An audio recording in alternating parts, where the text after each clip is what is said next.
നമസ്കാരം മലയാളി വാർത്തയിലേക്ക് സ്വാഗതം. പഴുതടച്ച സുരക്ഷയാണ് ഇന്ത്യൻ അതിർത്തികളിൽ ഇന്ത്യൻ സേന തയ്യാറാക്കിയിരിക്കുന്നത്. ഒരു ചെറിയ സിഗ്നൽ പോലും പാകിസ്ഥാൻ കടന്ന് ഇന്ത്യയിലേക്ക് എത്തരുത് എന്നുള്ളതിന്റെ കർശന നിർദ്ദേശങ്ങളടക്കം ഇപ്പോൾ നൽകിയിട്ടുണ്ട്. അതിന്റെ അടിസ്ഥാനത്തിൽ തന്നെ അതിർത്തികളിൽ ഇപ്പോൾ ജാമർ സംവിധാനങ്ങൾ വിന്യസിച്ചിരിക്കുകയാണ് ഇന്ത്യ. ഇതിന്റെ അടിസ്ഥാനത്തിൽ പാക് സേനയ്ക്ക് വലിയ തിരിച്ചടിയാണ് സംഭവിക്കാൻ പോകുന്നത്. ഇന്ത്യയെ നിരീക്ഷിക്കുന്നതിൽ നിന്ന് പാക് ഉപഗ്രഹങ്ങളെ തടയുന്ന അത്യാധുനിക GPS ജാമറാണ് ഇപ്പോൾ പാക് അതിർത്തിയിൽ ഇന്ത്യ ഘടിപ്പിച്ചിട്ടുള്ളവയിൽ പ്രധാനപ്പെട്ടവയിലൊന്ന്. ഇത്തരം ഹൈ ഫ്രീക്വൻസി ജാമറുകൾ പാകിസ്ഥാന് മുന്നിൽ വൻ കടമ്പയാണ് തീർക്കുന്നത്. ഇന്ത്യയുടെ സൈനിക നീക്കങ്ങൾ സംബന്ധിച്ച ഉപഗ്രഹ ചിത്രങ്ങൾ പാകിസ്ഥാന് ലഭിക്കുന്നില്ലെന്നാണ് റിപ്പോർട്ട്. സംയുക്ത, ഹിമശക്തി, സ്പെക്ട്ര, കാളി 5000 തുടങ്ങിയ സാങ്കേതിക വിദ്യകളാണ് രാജ്യം ഉപയോഗിക്കുന്നത്. ചൈനീസ് സാങ്കേതിക സംവിധാനങ്ങളാണ് പാകിസ്ഥാന്റെ കൈവശമുള്ളത്. പാക് സൈന്യത്തിന് പുറമെ പാക് വിമാനങ്ങൾക്കും GPS ജാമർ പ്രശ്നമാകുന്നുണ്ട്. ഇതുകൂടാതെ റേഡിയോ ജാമർ സാങ്കേതിക വിദ്യയും അതിർത്തിയിൽ പ്രയോഗിക്കുന്നെന്ന് റിപ്പോർട്ടുകളുണ്ട്. അജ്ഞാത ഫ്രീക്വൻസിയിലുള്ള റേഡിയോ തരംഗങ്ങൾ ഉപയോഗിച്ച് സിഗ്നലുകൾ സ്വീകരിക്കുന്നയാൾക്ക് അവ്യക്തമായ ശബ്ദങ്ങൾ എത്തിക്കുന്നതാണ് ഈ ജാമറിന്റെ പ്രത്യേകത. ഇത് പാക് സിവിലിയൻ വിമാനങ്ങൾക്ക് പ്രശ്നമുണ്ടാക്കുന്നുണ്ടെന്നാണ് റിപ്പോർട്ടുകൾ. ഇന്ത്യ പാക് അതിർത്തിയിൽ വമ്പൻ നീക്കങ്ങളാണ് ഇതിലൂടെ നടത്തിക്കൊണ്ടിരിക്കുന്നത്. ഒരു ഇല പോലും പാകിസ്ഥാനിൽ നിന്ന് ഇങ്ങോട്ട് പറന്നു വീഴാതിരിക്കാനുള്ള നീക്കങ്ങളാണ് ഇന്ത്യ ശക്തിപ്പെടുത്തിയിരിക്കുന്നത്. അതിർത്തിയിൽ ജാമറുകൾ സ്ഥാപിച്ചിരിക്കുകയാണ്. ഇപ്പോൾ ഇതിലൂടെ ഇന്ത്യ നല്ലൊരു മറുപടിയാണ് പാകിസ്ഥാന് നൽകിയിരിക്കുന്നത്. നിലവിൽ പടിഞ്ഞാറൻ അതിർത്തി മേഖലകളിലാണ് ജാമറുകൾ സ്ഥാപിച്ചിരിക്കുന്നത്. പാക് സൈനിക വിമാനങ്ങളുടെ നാവിഗേഷൻ തടസ്സപ്പെടുത്താനാണിത്. പാക് വിമാനങ്ങൾക്ക് ഇന്ത്യൻ വ്യോമപാതയിലേക്കുള്ള പ്രവേശനം ഏപ്രിൽ 30 മുതൽ മെയ് 23 വരെ വിലക്കി ഉത്തരവിറക്കിയിരുന്നു. ഇതിന് പിന്നാലെയാണ് ഈ നീക്കം. പാകിസ്ഥാനെ സൈനിക തിരിച്ചടി മാത്രം പ്രതീക്ഷിച്ചിരിക്കുന്ന എല്ലാ രീതിയിലും പ്രതിസന്ധിയിലാക്കുക എന്നതാണ് ഇന്ത്യയുടെ നയം.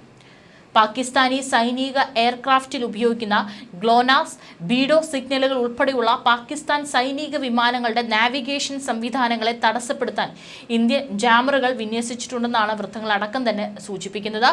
സംഘർഷ സാധ്യത ഉടലെടുത്താൽ ഇന്ത്യക്ക് നേരെ ഉയർന്നേക്കാവുന്ന പാക് വെല്ലുവിളികളെ പ്രതിരോധിക്കാനാണ് രാജ്യത്തിന്റെ ഈ ഒരു നടപടി. ഇതിനു മുൻപ് പാകിസ്ഥാൻ വിമാനങ്ങൾക്ക് വ്യോമാതിർത്തി അടയ്ക്കാൻ ഇന്ത്യ തീരുമാനിച്ചിരുന്നു. ഏപ്രിൽ 30 മുതൽ മെയ് 23 വരെ ഇന്ത്യയുടെ വ്യോമാതിർത്തി പാകിസ്ഥാൻ അടച്ചിരിക്കും. റേഡിയോ ഫ്രീക്വൻസി സിഗ്നലുകളെ തടസ്സപ്പെടുത്തുന്നതിനായി രൂപകൽപ്പന ചെയ്തിരിക്കുന്ന ഒരു ഇലക്ട്രോണിക് യുദ്ധത്തിന്റെ ഭാഗമാണ് ജാമിംഗ് സിസ്റ്റം എന്നത് ശ്രദ്ധിക്കേണ്ടതാണ്. ശത്രു ഉപകരണങ്ങളെ ആശയക്കുഴപ്പത്തിലാക്കാൻ ഇത് പലപ്പോഴും തെറ്റായ സിഗ്നലുകൾ അയക്കുന്നു. ഇന്ത്യ വിന്യസിച്ചിരിക്കുന്ന ഈ സംവിധാനങ്ങൾ സൈനിക പ്രവർത്തനങ്ങളിൽ ഉപയോഗിക്കുന്ന GNSS സിഗ്നലുകളെ ലക്ഷ്യം വെക്കുന്നതിനായി പ്രത്യേക രൂപകൽപ്പന ചെയ്ത ഉയർന്ന ഫ്രീക്വൻസി ജാമിംഗ് സംവിധാനങ്ങളാണ്. പഞ്ചാബിൽ പാക് ഡ്രോണുകൾക്കെതിരെ പ്രതിരോധം ശക്തമാക്കാനും തീരുമാനിച്ചിട്ടുണ്ട്. അതിർത്തി കടന്നു വരുന്ന ഏത് ഡ്രോണുകളെയും വെടിവെച്ചിടാൻ കെൽപ്പുള്ളതാണ് ഡ്രോൺ പ്രതിരോധ സംവിധാനം. ഇതുകൂടാതെ മനുഷ്യരെ തിരിച്ചറിയുന്ന ഹ്യൂമൻ ഡിറ്റക്ഷൻ സിസ്റ്റവും വിന്യസിച്ചിട്ടുണ്ട്. രാജ്യത്തെ സൈനിക സ്കൂളുകളുടെ വെബ്സൈറ്റുകൾ പാകിസ്ഥാൻ ഹാക്കർമാർ ഹാക്ക് ചെയ്തതിന് പിന്നാലെ സൈബർ സുരക്ഷയും ശക്തിപ്പെടുത്തിയിട്ടുണ്ട്. ഇതിനിടെ പഹൽഗാമിൽ 26 പേരെ വെടിവെച്ച് കൊന്ന ഭീകരർക്കായുള്ള തിരച്ചിൽ തുടരുകയാണ്. NIA അന്വേഷണവും വിപുലപ്പെടുത്തിയിട്ടുണ്ട്. പഹൽഗാം മേഖലയുടെ ത്രിമാന ചിത്രീകരണവും നടത്തി. NIA മേധാവി സദാനന്ദ് ദത്തെ ഗ്രൗണ്ട് സീറോയിലും എത്തിയിട്ടുണ്ട്. സാധാരണ ഈ ആന്റിനകളും അസാധാരണ ഉപകരണങ്ങളും ഘടിപ്പിച്ച ഒരു പ്രത്യേക വാഹനത്തിന്റെ അകമ്പടിയോടെ നേതാക്കളുടെയോ VVIPകളുടെയോ വാഹന വ്യൂഹങ്ങൾ റോഡുകളിലൂടെ സഞ്ചരിക്കുന്നത് പലപ്പോഴും നമ്മൾ കണ്ടിട്ടുള്ളതാണ്. പലർക്കും അതിന്റെ ഉദ്ദേശത്തെക്കുറിച്ച് പരിചയമില്ല. ഈ വാഹനത്തെയാണ് ജാമർ വെഹിക്കിൾ എന്ന് വിളിക്കുന്നത്. സുരക്ഷാ ആവശ്യങ്ങൾക്കായി വിന്യസിച്ചിരിക്കുന്ന ഇതിൽ അത്യാധുനിക ഇലക്ട്രോണിക് ജാമിംഗ് ഉപകരണങ്ങൾ സജ്ജീകരിച്ചിരിക്കുന്നു. വിദൂരമായി പൊട്ടിത്തെറിക്കുന്ന ബോംബുകൾ അല്ലെങ്കിൽ ഡ്രോൺ ആക്രമണങ്ങൾ പോലുള്ള സാധ്യതയുള്ള ഭീഷണികളെ നിർവീര്യമാക്കുക എന്നതാണ് ഇതിന്റെ പ്രാഥമിക ധർമ്മം. മൊബൈൽ നെറ്റ്വർക്കുകളും റേഡിയോ ഫ്രീക്വൻസികളും ഉൾപ്പെടെയുള്ള ഇലക്ട്രോണിക് സിഗ്നലുകളെ തടഞ്ഞുകൊണ്ടാണ് ജാമർ വാഹനം പ്രവർത്തിക്കുന്നത്. ഒരു വാഹന വ്യൂഹത്തിന്റെ വഴിയിൽ റിമോട്ട് നിയന്ത്രിത ബോംബോ സ്ഫോടക വസ്തുവോ സ്ഥാപിച്ചാൽ ഈ വാഹനം അതിന്റെ സിഗ്നലുകളെ തടസ്സപ്പെടുത്തുകയും സ്ഫോടനം തടയുകയും ചെയ്യുന്നു. സുരക്ഷയ്ക്ക് നിർണായകമാണെങ്കിലും ഒരു ജാമർ വാഹനത്തിന്റെ പ്രവർത്തനം പൊതുജനങ്ങൾക്ക് അജ്ഞാതമാണെങ്കിലും VVIP സുരക്ഷയ്ക്കൊക്കെ ഇത് ഒഴിച്ചുകൂടാൻ പറ്റാത്തതാണ്. സുരക്ഷാ ഭീഷണികളും സാങ്കേതിക അപകട സാധ്യതകളും വർദ്ധിക്കുമ്പോൾ ഈ വാഹന വ്യൂഹങ്ങൾക്കുള്ളിലെ ജാമർ വാഹനങ്ങൾ കൃത്യമായി തന്നെ കടമ നിറവേറ്റുന്നു. ഇവിടെ അതിർത്തികളിലെ അത് തന്നെയാണ് കടമ. ഏതായാലും ഇപ്പോൾ പാകിസ്ഥാന്റെ ഒരു സിഗ്നൽ പോലും ഇപ്പോൾ ഇന്ത്യ കടന്ന് എത്തുകയില്ല. അതിനെ വരെ നിർവീര്യമാക്കാനുള്ള അത്യാധുനിക ഉപകരണങ്ങൾ ഇന്ത്യക്കുണ്ട്. അതുതന്നെയാണ് പാകിസ്ഥാൻ ഇല്ലാത്തതും. അതിപ്പോൾ അതിർത്തി മേഖലകളിലൊക്കെ തന്നെ ഇന്ത്യ വിന്യസിച്ചിരിക്കുകയാണ്. ഏപ്രിൽ 22-ന് 26 സാധാരണക്കാർ കൊല്ലപ്പെട്ട പഹൽഗാം ഭീകരാക്രമണത്തെ തുടർന്നാണ് ഈ നീക്കം നടത്തിയിട്ടുള്ളത്. ഏതായാലും ഇതിന്റെ ഫലമായിട്ട് മെയ് 23 വരെ പാകിസ്ഥാൻ വിമാനങ്ങൾക്കും ഇന്ത്യ വ്യോമാതിർത്തി അടച്ചിട്ടിരിക്കുകയാണ്. പാകിസ്ഥാൻ വിമാന കമ്പനികൾ വിമാനങ്ങൾ വഴിതിരിച്ചുവിടാൻ തുടങ്ങിയതോടെ തെക്ക് കിഴക്കൻ ഏഷ്യയിലേക്കുള്ള റൂട്ടുകൾ ദൈർഘ്യമേറിയതും ചെലവേറിയതുമായിരിക്കുകയാണ്.